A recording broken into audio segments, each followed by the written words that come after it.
2003, j'ai acheté la maison, qui était en très mauvais état. Je l'ai restaurée. À la fin de la restauration, en l'année 2005, nous avons emménagé. Et quelques années après, en 2011, j'ai constaté des fissures au niveau de la fenêtre du coin. Et ce qui m'a interpellé. Donc j'ai suivi de près l'évolution de la fissure. Et quand ça a pris des proportions un petit peu trop importantes, j'ai cherché à me renseigner au niveau d'Internet pour trouver une solution pour restaurer et empêcher l'évolution de la fissure.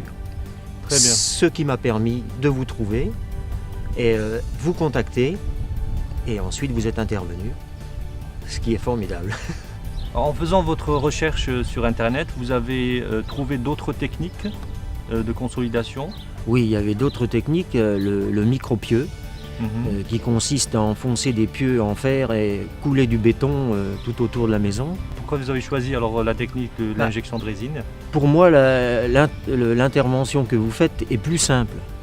Moins de dégâts, moins de temps, et je pense qu'avec la résine, la maison peut toujours travailler. Sur ce chantier et à cet emplacement, nous injectons sur 3 niveaux. Donc la fondation ici se situe à 1,20 m. Donc le premier niveau et le premier tube où on va injecter la résine, il se situe à 1,40 m.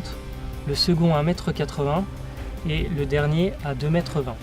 Ça correspond à peu près à la profondeur du bulbe de pression, c'est-à-dire le volume de sol qui va soutenir la fondation et la maison. Donc nous faisons une mesure de tomographie électrique pour contrôler l'expansion de la résine dans le sous-sol. Donc cette maison, c'est une maison familiale? Non, c'est une maison que j'ai acquise et que j'ai travaillé pendant 2 ans et demi dessus, sans arrêt. J'ai arrêté de travailler pour retaper la maison. Donc elle me tient à cœur et je voulais une restauration, enfin une réparation qui tienne dans le temps pour pouvoir après la transmettre à mes enfants qui, j'espère, vivront de belles années.